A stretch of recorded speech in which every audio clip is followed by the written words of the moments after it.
오늘은 도덕경 6장의 내용으로 여러분을 만나보겠습니다. 6장의 이제 본문의 내용을 한번 읽어보자면은 참 여기도 의미하는 바가 아주 깊은 말씀이 첫 문장부터 나와요. 곡신불사하니 시위현빈이니라. 현빈지문은 시위천근이니라. 면면약존하니 용지불근이다.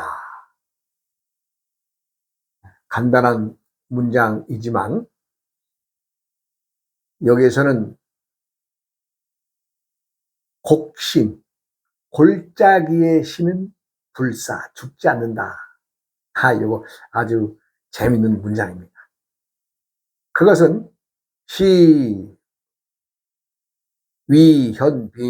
즉 그것은 넓고 깊은 여자의 자궁과 같기 때문이다. 현빈지문은 시위천직은요, 즉 넓고 깊은 여자의 자궁의 문은 하늘과 땅의 뿌리가 된다. 면면약존하니 용지불근이다. 즉 있는 듯 없는 듯 끊임없이 이어지니 아무리 써도 다함이 없다. 글만의 내용은 이렇습니다. 그러나 여기에는 천지의 음양을 말하고 있습니다. 아니 생각을 해보세요. 세상이 여자의 자궁만으로 이루어지는 건 아니잖아요.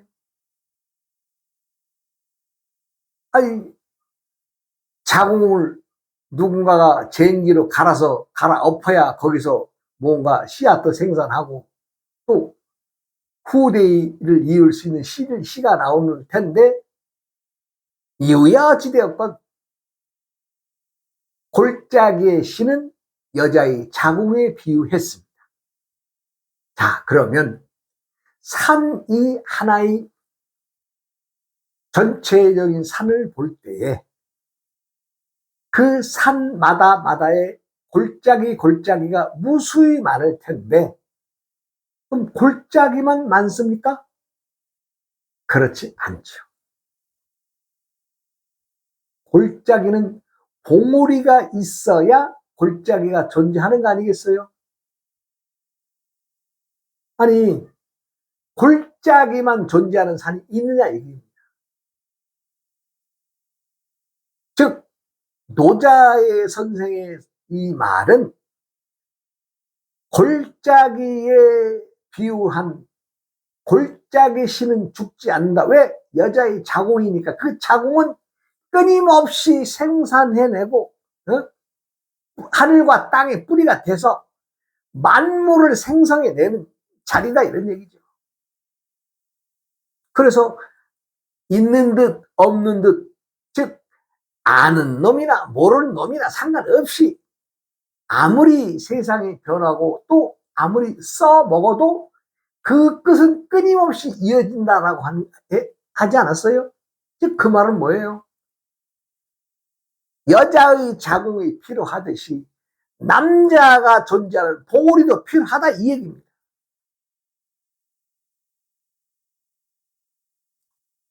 곡신불사만이 아니라 봉신불사라고 하는 말, 봉우리 봉자, 꼭대기 봉자도 필요하지요. 근데 여기서는 봉신이란 말이 한 문장도 한 말씀도 안 나와요. 그냥 여자의 자궁에 빗대어서 끊임없이 세상을 이어나간다. 그러면 누가 그 여자 골짜기 그 자궁을 누가 건들지 않고 씨를 안 주는데 뭐 혼자서 여자가 씨를 내요? 그건 말도 안 되는 얘기죠. 모르겠습니다. 기독교 하나님의 마리아라면 마리아가 예수를 만들어냈다는데 그렇게 신령스러움이 있다면 또 별 다른 얘기겠습니다만은 많은 사람들이 다 하나님이 말하는 그 성령의 어떤 그 기운으로 그 마리아가 예수를 잉태했다라고 하는데 부끄러운 얘기 아니에요. 그 거짓말이지.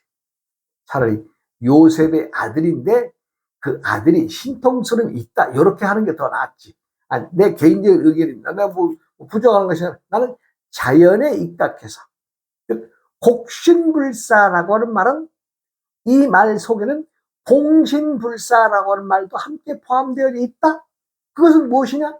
천지는 음과 양으로 만들어져 있고 음과 양의 기운에 의해서 오행의 기운으로 갈라져 나가는 것을 안다면 그것은 누가 누구의 얘기를 굳이 할 거리도 못 되죠.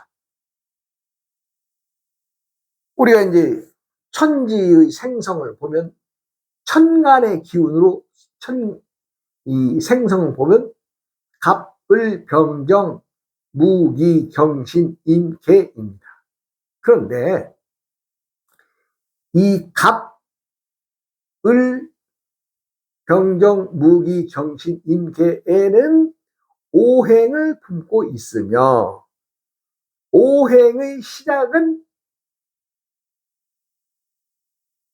만물의 출발선상에서 시작을 하며 마지막에 임계에 이르러서는 그 씨앗과 종자를 갈무리해야 되는 때라 이런 얘기죠. 이것은 뭐 내가 말하는 게 아니라 오행이 그렇게 정해져 있어요. 갑을 목입니다. 병정 화입니다. 무기는 토, 경신은 수, 금, 임계는 수에 속합니다. 그래서 목, 화, 토, 금, 수의 마다마다의 계절을 지나면서 때때에 물건들이 만들어지고 익혀져 나가고 있다 이 얘기입니다. 그것을 어떻게 또 관리를 해야 되겠죠. 또 관리하는 시간이 임계의 시간이 되죠. 목, 갑과 을은 새싹, 나무가 싹을 틔우는 과정이죠. 그것도 음과 양으로 굳이 말을 해야 되겠다면 갑은 양이고 을은 음입니다.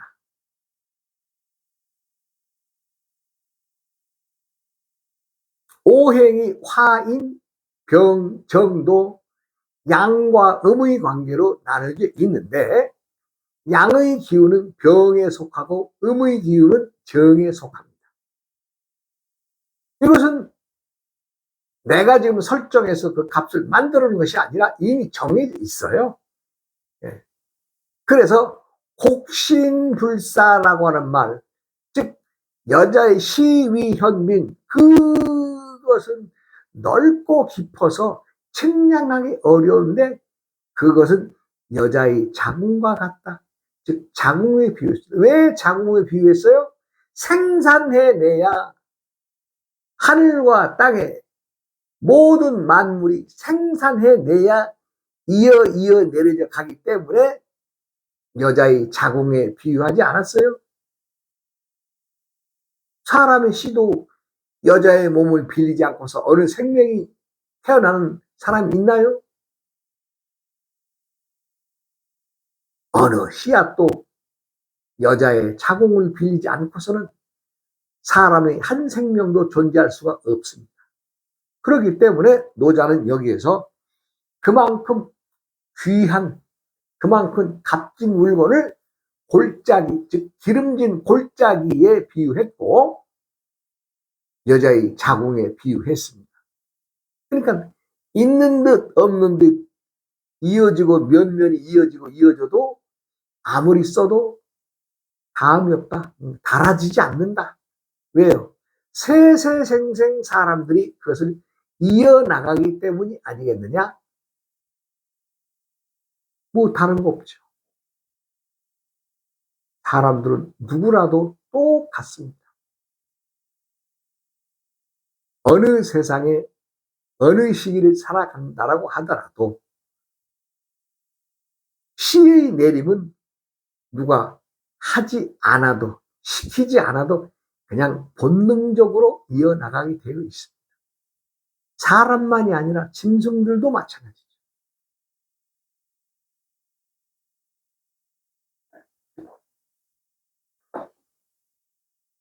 음과 양의 기운에 의해서 목, 화, 토는 흙이 없으면 어느 생물도 살아갈 수 없죠. 흙도 귀한 거죠. 그래서 흙에도 양토와 음토가 있는데 무는 양토, 기는 음토에 속합니다.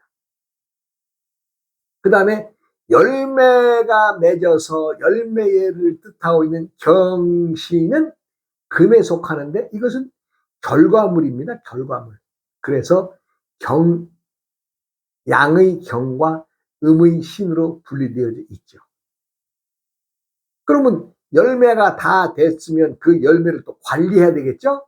그게 바로 임수와 개수가 됩니다. 임수는 양수고 개수는 음수입니다. 그렇게 하면 또 어떻게 돼요? 또 다음에 갑과 을로 이어지잖아요. 이렇게 천지자인의 이치를 담아서 천간과 지지가 생긴 겁니다. 뭐 특별하게 뭐 누구를 위해서 어느 부위가 존재하고 이런 것도 아니죠. 그리고 이제 각각의 그 오행이 이 방향, 우리가 이제 하루에 해가 떠서 정오의 시간을 만들어서 또 오후의 시간으로 석양으로 지는 이 해의 방향에 의해서 또 오행을 풀어보자면 갑과 을은 동쪽에 속합니다. 동쪽. 그 다음에 병정은 화에 속하면서 남쪽이 됩니다. 그러니까 태양의 고도가 가장 높은 시간을 말하겠죠. 그 다음에 무와 기는 중앙의 기운에 속하고 경과 신은 금에 속하면서 서쪽을 나타냅니다. 그리고 임계는 수에 속하고 북쪽의 기운을 나타냅니다. 모든 생명의 출발점은 사실 어찌 보면 수에서 나온다고 봐야 되겠죠. 수. 갑을 병정 무의 경신인 개가 동남서 북의 방향으로 이어지는데 실상 그 씨앗을 관리하고 감독하고 씨앗을 보존하는 기운이 임계의 시간인데 사람의 계절에는 겨울이 되겠죠. 겨울. 그 다음에 봄은 갑과 을의 계절이 되고 여름은 병과 정의 기운이 되고 가을은 경과 신의 계절이 되고 임계는 겨울의 계절이 되겠죠. 이와 마찬가지로 천지자연의 신령스러운 기운을 풀어놓은 것이 또 담고 있는 것이 천간과 지지이며 그것을 엮어놓은 것이 육식갑자라고 말을 하는 거죠.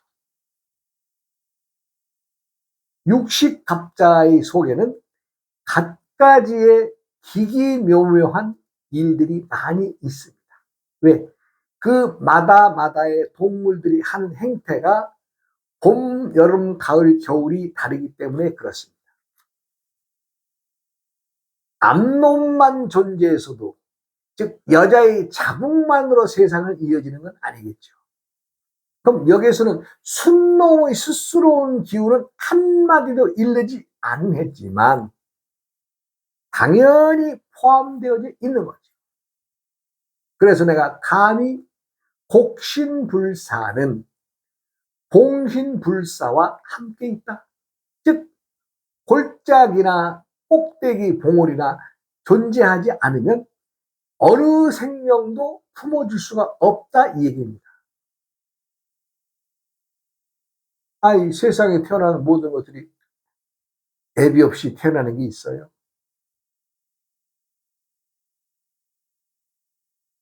만법의 진리입니다. 그래서 여자의 수고로움, 자궁의 수고로움을 얘기하는 거죠. 여기서. 그러나 그 이어나가는 그 불멸의 기운은 골짜기만이 아닌 봉우리도 함께 지니고 있다. 이것을 염두에 둬야 될 것입니다. 수컷만으로 세상을 이어나갈 수 있는 것이냐? 이건 말이 안 되는 거 아니에요? 어떻게 수컷 혼자서 또 앙컷만으로 세상을 이어나가나요? 그건 안 되는 일이죠.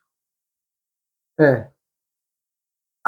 스님, 씨 없는 수박도 있는데요. 그것도 변종이기 때문에 그런 것이지, 그것도 다 씨 내림이 있어야, 씨가 있기 때문에 또 그놈도 또 씨 없는 수박도 만들어내는 거죠.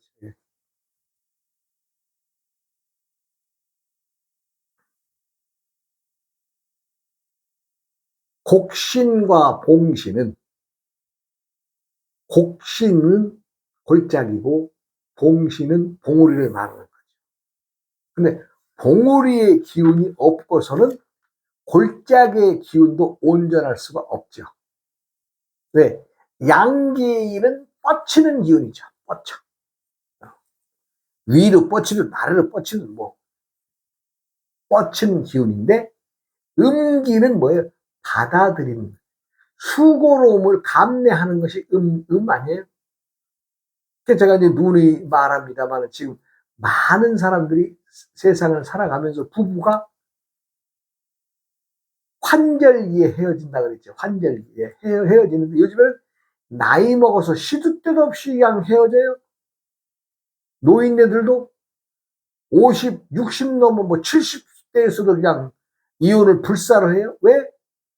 그 암놈이, 즉 여인이 그 고생을 감내하지 않으려고 할 때에는, 그때는 가정이 깨지는 거죠. 여성이 수고로움을 감내하지 않고 또 집에서의 어려움을 감내하지 않으려면 그 가정은 깨지는 거죠. 달리 방법 없어. 예전에 우리 어머니나 누님들은 참아주고 살았어요.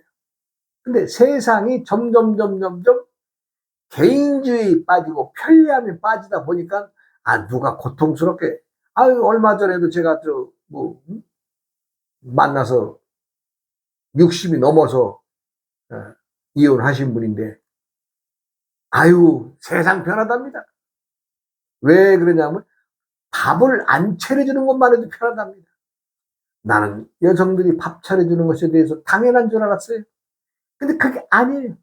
여성들에게는 얼마나 평생의 고통이었느냐, 요거 생각해 봐야죠. 근데 남자는 어디 그래져요? 그까짓 거 밥하는 게 뭐가 어렵냐. 해보니까 장난이 아니에요. 그러한 크고 작은 수고로움을 이겨내지 못하거나 감내하기 싫으면 갈라서는 거죠. 별것 있어요. 내가 사람들 갈라서라고 종용하는 것도 아니라, 세상이 개인주의에 빠지고, 내 만족에 대한 생활을 추구하는 것에 의해서 타의 존재를 예전에는 좀 무겁게 받아들이고 두렵게 받아들였죠. 예를 들어서 아무리 못생기고 못난 사람, 남자라도 집안이 좋다 그러면 다 또 끌려서 시집 갔던 거 아니에요? 제 눈으로 본 사실들이고요. 제 어릴 때만 하더라도 내 누이들 결혼하는 조건이 그 집안이 좋네, 어쩌네 이런 얘기 많았었어요. 근데 지금은 결혼하는 당사들이 집안 따져요? 너하고 나하고 좋고, 너랑 나랑 얼마만큼 돈이 있느냐 없느냐의 관계에서 설정되는 것이지, 집안 좋고 가지고 그 별로 안 따지죠. 사람들은 때때마다의 행위가 변하듯이 음과 양의 관계도 변합니다. 음과 양의 관계는 항상 음은 음으로 양은 양으로 존재하는 것이 아니고, 양 속에 음이 존재하고 또 속에 양이 존재하기 때문에 끊임없이 변해져 가고 있습니다. 그리고 세월이 흐르면서 본인의 기운이, 사람들은 기체입니다. 기체.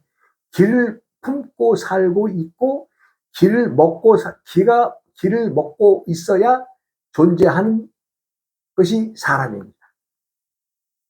기운 떨어진 사람은 온전할 수가 없잖아요. 기운 떨어진 사람이 뭘 하겠어요? 그 기운이라는 것은 때때마다마다의 하늘의 천기와 땅의 지기가 자신이 지니고 있는 기운과 어떻게 대립하고 있느냐에 따라서 달라지죠. 쉬운 얘기로 내가 사업을 크게 해서 많은 사람들을 알고 또 내가 동원할 수 있는 경제력이, 내가 크게 사업을 할 때에는 많은 돈을 쉽게 빌리고 쉽게 갚고 하면서 사업을 하겠죠. 그러나 나이가 50 넘어 60 넘어 70이 되면 자기가 하던 일도 자손들에게 물려줘야 되고 또 그 시기가 되면은 또 자신도 스스로 기운이 빠져나간 것을 알게 되겠죠. 그래서 내가 하는 얘기입니다. 사람들은 기운이 있을 때에 할 수 있는 일을 똑바로 해라. 그렇게 해서 여러 사람들과 함께 더불어 살아가는 일을 만들어 놓고 여러 사람들에게 도움을 주는 일을 했다면은 당신은 그 자리에서 옳은 일을 한 것이다.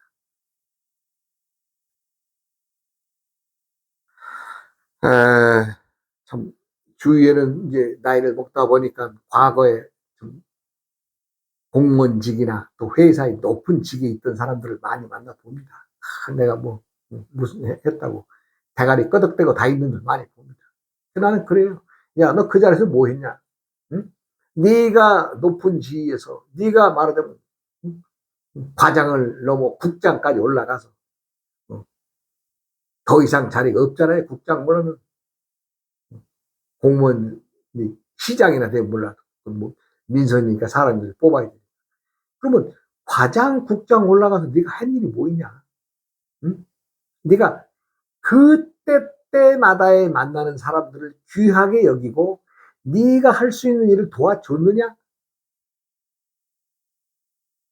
그때에 자기가 힘이 있을 때 도와준 사람들이 많다면은 그 사람은 정년퇴직하고 나서라도 누구에게 도움을 청하지 않아도 뭐 선배님 아니면 사장님, 국장님 해가면서 모시고 나갈 거 아니에요?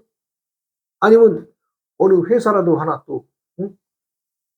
차린 친구가 있다면 도와달라고 얘기하지 않겠어요? 그런데 자기가 좋은 자를 해서 맨날 뭐 저녁에 만나 술이나 먹고 뭐 유흥가나 다니고 그랬다면은 그 남는 게 뭐가 있어요?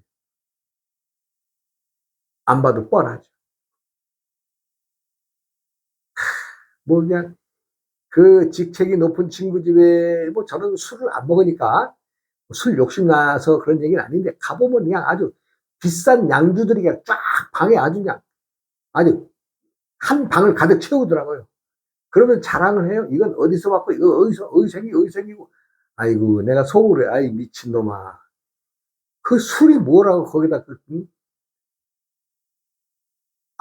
술 받아 저장하는 그 정신이면은 그 많은 사람들에게 도움을 주고 올바른 일을 했으면 지금요 별로 별 볼 일 없어요. 왜? 자기가 때에 기운이 있을 때에 할 일을 때에 해야 되는데 내가 볼 때는 때에 할 일을 못한 것 같아. 즉 곡신이 여자의 자궁처럼 넓고 깊어서 만물을 품어주는 정신이었다면은 많은 생명들을 만들어내고 살렸을 텐데 자신은 봉신의 기운으로만 우쭐대고 자랑하고 넘쳐서 살았다면은 누가 그 봉신을 알아주겠어요? 그래서 자궁이 하는 일이 하는 듯 없는 듯 하는 일 없는 것 같아도 끊임없이 이어지고 그 쓰임은 다음이 없다라고 얘기한 것은 뭐예요? 음과 양의 관계를 들여다보고 올바른 행동과 똑바른 처신을 해야 된다는 것을 이 장에서는 말하고 있죠. 곡신불사라고 하니 골짜기만 불사 죽지 않는 것이 아니냐라고 생각하는 사람이 있는데 그건 아니죠. 곡신과 봉신은 함께 왔다. 즉 음과 양의 관계다. 내가 오늘 이 시간에 여러분들에게 말하는 것은 음과 양의 관계는 끊임없이 이어져서 양이 음이 되고 음이 양이 되더라도 그 일은 쉼 없이 이어져 내려가고 있다 이 얘기입니다. 그래서 천간지지의 가불병정 무기경신계의 천간도 만물을 품어서 새싹을 키워내서 하나의 싹이 커서 열매 맺어서 알곡이 되어서 알곡을 또 다음 해에 사용하기 위해서 저장하는 것까지 해서 목, 화, 토, 금, 수의 오행이 존재하고 있다는 것을 말씀드렸잖아요. 음양과 오행은 우리와 뗄래야 뗄 수가 없는 관계입니다. 그러나 많은 사람들이 음양과 오행을 얘기하면은 남의 운세나 보고 점이나 보고 뭐 남의 운수나 풀어주는 그런 걸로 편협한 생각을 가지고 있는 사람들을 많이 만나 봅니다. 어떻게 스님이 그 점이나 보는 그 사주팔자나 보는 그런 음양오행을 얘기하느냐고. 그것은 음양오행의 실제의 뜻을 몰라서 하는 거죠. 이 장에서도 말하는 것처럼 음의 기운으로만은 세상이 존재하지 않는다. 여기에서 양을 대변하는 말은 한마디도 안 했어요. 이 6장에서는. 그러나 나는 감히 얘기를 하는 것은 곡신이 존재한다고 하는 것은 봉신이 존재하지 않으면 봉우리가 존재하지 않는데 어찌 골짜기가 생기겠어요? 이건 자연의 이치죠. 그 골짜기의 깊고 넓은 품을 여자의 자궁에 비유했듯이 봉신의 양기에 뻗치고 또 새롭게 나아가고 하는 그 기운도 함께 천지자연이 품고 있다는 얘기죠. 우리는 어느 한쪽을 보고 한눈이면서 두 눈으로 보는 것을 알아야 되고 또 두 눈이면서 한눈으로 보는 것을 알아야 됩니다. 우리 선가에서 나온 말인데 즉 이 말은 이제 평등과 차별과 평등을 얘기를 하고 있습니다만은 음과 양의 관계에서 우리가 벗어날 수가 없다. 즉 양기와 음기는 함께 존재한다. 그래서 곡신불사라 함은 봉신불사도 포함하고 있는 말이다 라는 것을 말씀드렸습니다. 또 다음 시간으로 이어가겠습니다.